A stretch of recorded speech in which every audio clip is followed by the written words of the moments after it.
నమస్కారం అండి. Welcome back to by choice Aazaj channel. ఈ రోజు ఈ వీడియోలో మీతో షేర్ చేసుకుంటుంది తులసి పూజ కోసం అండి. సో తులసి పూజ ఏ రకంగా నేను చేసుకుంటాను అనేది మీకు ఒకసారి వీడియో పడుతున్నాను. కొంతమంది సబ్స్క్రైబర్స్ అడిగారు. సో ఆ వీడియో అనేది ఇప్పుడు నేను ఈ రోజు చేశాను. నేను అది మీకు అప్లోడ్ చేస్తున్నాను. అట్ ద సేమ్ టైం నేను ఈ రోజు మీ ముందుకు రావడానికి కారణం ఏంటంటే సో గివ్ అవే అనౌన్స్మెంట్ ఇస్తున్నానండి నేను.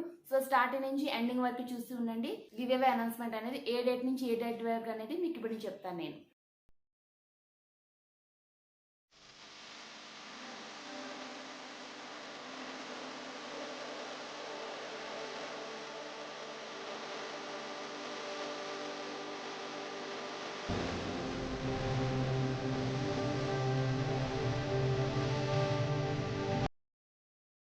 ముందుగా మనం అమ్మవారి దగ్గర అంటే తులసి దగ్గర అంతా శుభ్రం చేసుకోవాలండి. ఒక క్లాత్ పెట్టుకుని క్లాత్తో అంతా ముందు రోజు మనం పెట్టిన అగరబత్తిది అంతా పొడి గట్ట ఉంటుంది కదండి, దాని యొక్క పుల్లలు గట్ట అన్నీ ఉంటాయి కదా, అవన్నీ శుభ్రంగా చేసుకోవాలి. సో శుభ్రం చేసుకునేక మొత్తం తులసి కోట అంతా, అదేవిధంగా తులసి అమ్మవారి కాండం ఉంటుంది కానీ కాండ భాగంలో కూడా మనం శుభ్రంగా పసుపు అనేది థిక్గా ఉండాలని చాలా దళసరిగా మనం కలుపుకోవాలి. సో కలుపుకొని మొత్తం ఆ కాండానికి ముందు రాసుకొని తర్వాత మొత్తం తులసి కోట అంతటికి రాసుకుంటామండి.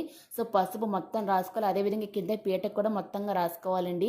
నేను ఇక్కడ పీట దగ్గర ఆల్రెడీ పెయింట్ ముగ్గులు వేసుకున్నాను నేను. సో కుబేర్ ముగ్గు అనేది వేసుకున్నాను. ఎప్పుడైనా తులసి మాత దగ్గర కుబేర్ ముగ్గు వేసుకుని దీపం పెట్టుకుంటే చాలా మంచిది. అది కూడా తులసమ్మ వారి దగ్గర నెయ్యి దీపం పెడితే చాలా మంచిదండి. 2 పూటలు పెడితే చాలా మంచిది. ఓం శ్రీ తులసీదేవి నమః అనే మంత్రాన్ని మాత్రం చదువుకుంటూ మొత్తం అంతా పూజ అంతా చేసుకుంటానండి. స్టార్టింగ్ శుక్లాంబరధనం అనుకుంటే విఘ్నేశ్వర ప్రార్థన చేసుకున్న తర్వాత ఓం శ్రీ తులసీదేవి నమః అనుకుంటూ పూజ అనేది మొదలు పెట్టుకుంటానండి నేను.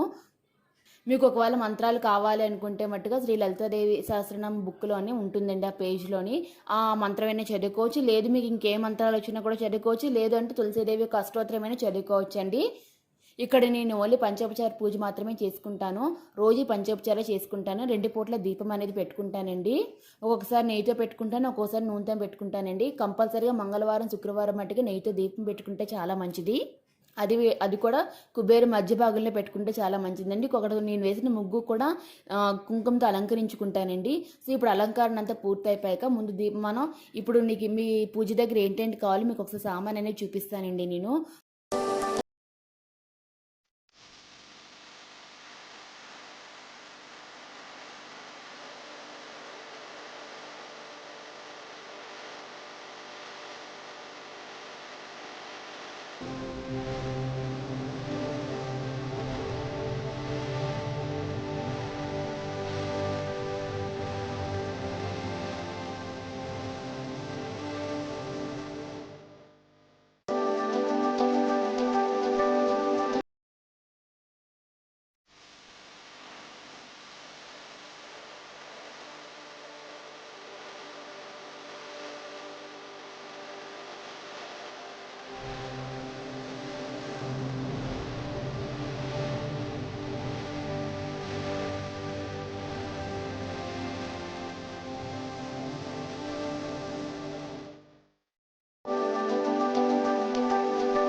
ముఖ్యంగా రాగి పాత్రతో మనం మంచిగా చేసుకున్న వాటర్ అంటే మడిగా ఉన్న వాటర్ అనేది పట్టుకోవాలండి. డైరెక్ట్గా ట్యాప్ వాటర్ అనేది పట్టుకోవచ్చు. మీరు అక్కడ ఇత్తడి చెంబుని యూజ్ చేసుకోవచ్చు అండి. అదేవిధంగా దీపం కూడా మనం రెడీగా పెట్టుకోవాలి. అదేవిధంగా హారతి కర్పూరం, పసుపు, కుంకుమ, గంధం, అక్షతలు, అగరబత్తి, ధూప్ స్టిక్, పంచపాత్ర, ఉద్దరిణి, నైవేద్యం, పుష్పం ఇవన్నీ రెడీగా ఉంచి పెట్టుకుంటామండి. సో పెట్టుకునేక ఇప్పుడు మీరు అంత పసుపుతో అయిపోయింది కదండి. ఇప్పుడు మనం దీపం అనేది అక్కడ పెట్టుకుంటాము. సో దీపం పెట్టుకొని అగరబత్తికి ఏమొచ్చే స్టాండు, ధూప్ స్టాండు పెట్టుకుంటే నైవేద్యం సమర్పించుకుంటాం. ఇప్పుడు మళ్ళీ అమ్మవారికి మనం గంధం పెట్టి కుంకుమ అనేది ఆకులకి పెట్టుకుంటామండి. అన్ని ఆకులకి పెట్టక్కర్లేదు, ఏదైనా 2 ఆకులకి పెట్టుకుంటే సరిపోతుంది. సో ఇలాగా అమ్మవారిని అలంకరించుకుంటామండి. అదేవిధంగా సో ఇప్పుడు దీపం అనేది వెలిగించుకోవాలి. అగరబత్తితో దీపం అనేది వెలిగించుకుంటానండి నేను. మీరు అక్కడ ఏకహారతిని యూజ్ చేసుకొని దీపం అనేది వెలిగించుకోవాలి. ఇక్కడ మొత్తం మీరు స్టార్ట్ అయిన దగ్గర నుంచి శ్రీ తులసీదేవి నమః అనే మంత్రాన్ని జపిస్తూ ప్రతి ఒక్కటి పూజని చేసుకుంటూ ఉండండి. సో దీపం అనేది వెలిగించుకొని సో దీపం దగ్గర పుష్పం అనేది పెట్టుకొని అక్షింతలు అనేవి వేసుకుంటారు. అదేవిధంగా లాస్ట్లో కూడా అక్షింతలు అనేవి వేసుకుంటారు. దీపం వెలిగించి నైవేద్యం సమర్పించి ధూపం కూడా చూపించి అప్పుడు మనం నీళ్ళు అనేది పోసుకుంటూ ఉండాలండి. నేను 2 చేతులతో పట్టుకొని అమ్మవారికి దండం పెట్టుకొని నీళ్ళు అనేది పోసుకున్నానండి. సో అలాగా మనం నీళ్ళు అనేది వేసుకున్నాక ఆ నీళ్ళు కొంచెం తీసి మన నెత్తి మీద అనేది వేసుకోవాలి. మీరు ఇంకా మంచిగా వేసుకోవాలనుకుంటే ఇలాగ కుడి చేయి కింద పెట్టి కుడి చేయి మీద మన చేయి పెట్టి ఆ చెంబుతో నీళ్ళు అనేది ఇలాగ వేసుకుంటూ ఉండాలండి. దారలాగా వేసుకుంటూ ఉండొచ్చు. నేనైతే 2 చేతులతో కలిపి ఇలా వేస్తూ ఉన్నానండి అమ్మవారికి. అదేవిధంగా పుష్పంతో కూడా మంచిగా అలంకరించుకోవాలండి. అమ్మవారి పుష్పం కూడా పెట్టుకోవాలి. కాండానికి కూడా మనం కుంకుమ అనేది పెట్టుకున్నాము. ఇలాగ పూజ అంతా అయిపోయాక లాస్ట్లో హారతి అనేది ఇచ్చుకుంటాము.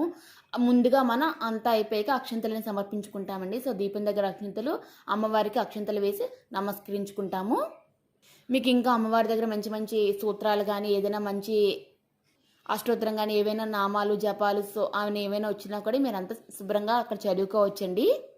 ఒకవేళ ఎవరికైనా మంత్రాలు లేదు అంటే ఓం శ్రీ తులసీదేవి నమః అనే మంత్రాన్ని జపిస్తూ సరిపోతుందండి. 11 సార్లు జపిస్తే సరిపోతుంది. మీరు ఇక్కడ పెట్టే నైవేద్యం ఏదైనా అవ్వచ్చండి. ఎండు ఖర్జూరం అవ్వచ్చు, కిస్మిస్ తీసుకోవచ్చు, పంచదార తీసుకోవచ్చు, ఏదైనా నైవేద్యం అనేది పెట్టచ్చండి.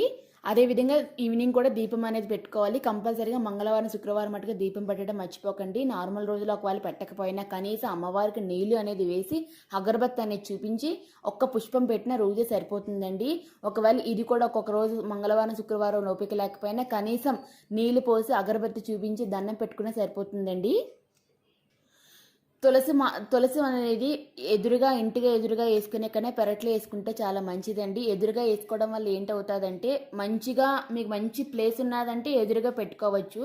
ఒక అపార్ట్మెంట్లో ఏంటంటే ఇప్పుడు పెరట్లో అనేది పెట్టుకుంటారండి. అమ్మవారు పెట్టుకునే స్థలం అంతా నీట్గా శుభ్రంగా ఉంచుకోవాలి. చెత్త చెదారం అంటూ పక్కన ఏమీ ఉంచుకోకూడదండి.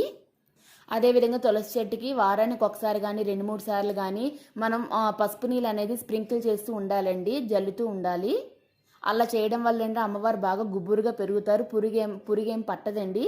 అదేవిధంగా నీళ్ళు అనేది కంపల్సరీగా రోజు పోసుకుంటూ ఉండాలి. ఎక్కువగా పోసికండి, ఎక్కువ పోసినా కూడా కుళ్ళిపోతుంది అమ్మవారు. సో నిద్రపోతారండి వేగంగా అమ్మవారు. ఎక్కువగా అమ్మవారు బాగా నిద్రపోతున్నారు అంటే మీ ఇంటికి ఏదో నరఘోష బాగా ఉంటున్నట్టు, లేదంటే ఇంట్లో ఏదో చెడుగాలు ఉంటున్నట్టు అండి అర్థము.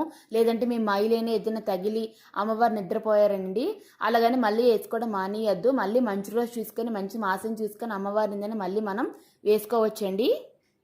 చిన్న చిన్న జాగ్రత్తలు బాగా పాటిస్తే అమ్మవారు బాగా గుబురుగా పెరుగుతారండి. నేను ఇక్కడ పెయింట్ వేసుకోవడానికి అర్థం ఏంటంటే ఎప్పుడు అమ్మవారు కలకల్లాడుతూ ఉండాలని చెప్పి, ముగ్గు లేకుండా అమ్మవారి దగ్గర ఉండకూడదని చెప్పి ఇలా పెయింట్ అనేది వేసుకున్నానండి. ఇలా ఉన్నా కూడా పసుపు అనేది కంపల్సరీగా రాసుకోవాలి, కుంకుమతో అనేది అలంకరించుకోవాలండి. ఇంకా వేసుకోవచ్చండి. కానీ ఇక్కడ నేను ముగ్గు వేస్తే కనబడింది వైట్ ప్లేంట్ కాబట్టి నేను పెద్ద ముగ్గు వేయలేదు. పసుపుతో మట్టుగా అలికి కుంకుమతోనే అలంకరించుకున్నాను నేను. తులసి మాత ఉన్నదంటే అన్ని దేవతలు ఇంట్లో ఉన్నట్టేనండి. తులసి ఎప్పటికెప్పుడు అమ్మవారి దళాలు తీసుకుంటూ ఉండాలండి. కానీ దళాలు తీసేవాళ్ళు ఆడవాళ్ళు తీయకూడదు, కేవలం మగవాళ్ళు మాత్రమే తీయాలి. అది కూడా మన తిథులు నక్షత్రాలు కూడా చూసుకోవాలండి, వారం కూడా చూసుకోవాలి. మంగళవారం శుక్రవారం నాడు మట్టుగా దళాలు తీయకూడదు. అదేవిధంగా అమావాస్య అష్టమి రోజు కూడా దళాలు అనేవి కొయ్యకూడదండి, కేవలం మగవాళ్ళు మాత్రమే కొయ్యాలి. ఈ దళాలు ఎప్పటికప్పుడు మనం తీసుకుంటూ ఉంటే అమ్మవారు బాగా గుబురుగా పెరుగుతూ ఉంటారు, లేదంటే నిద్రపోయే అవకాశం ఉంటుందండి. అదేవిధంగా మనం ఎక్కువగా ఇళ్లలో లక్ష్మీ తులసి అనేది బాగా మనం పెంచుతూ ఉంటాము. లక్ష్మీ తులసితో పాటు కృష్ణ తులసి కూడా కలిసి ఫోటోలో వేసుకుంటే చాలా మంచిదండి. గివ్ అవే అనౌన్స్మెంట్ డేట్ అనేది June 1st నుంచి June 15th వరకు అండి. సో ఈ మధ్యన పెట్టే videos at the same time old videos కూడా మీరు వాచ్ చేస్తూ ఉండాలి, కమెంట్ అనేది చేయాలి. ఈ రిజల్ట్ అనేది 16th అనేది అనౌన్స్ చేస్తానండి. అది కూడా మీ ఎదురుగానే చేస్తాను నేను. ఎందుకు అంటే మీరు ప్రతి ఒక్క వీడియో వాచ్ చేయమంటున్నాను అంటే నేను నాకు నచ్చిన వీడియో ఏదో ఒక వీడియో అనేది దాని యొక్క URL అనేది నేను తీసుకుంటానండి. సో URL తీసుకొని దాన్ని మీ ఎదురుగానే ఆ విన్నర్స్ అనేది పిక్ అనేది చేస్తాను. సో పిక్ చేసి వాళ్ళకి గిఫ్ట్స్ అనేవి నేను ఇస్తాను. ప్రతి ఒక్కరు ఎంకరేజ్ చేయండి, అదేవిధంగా సబ్స్క్రైబ్ చేయండి, ప్రతి ఒక్క వీడియో కంపల్సరీగా వాచ్ అనేది చేయండి. సో మీరేనా అవ్వచ్చు.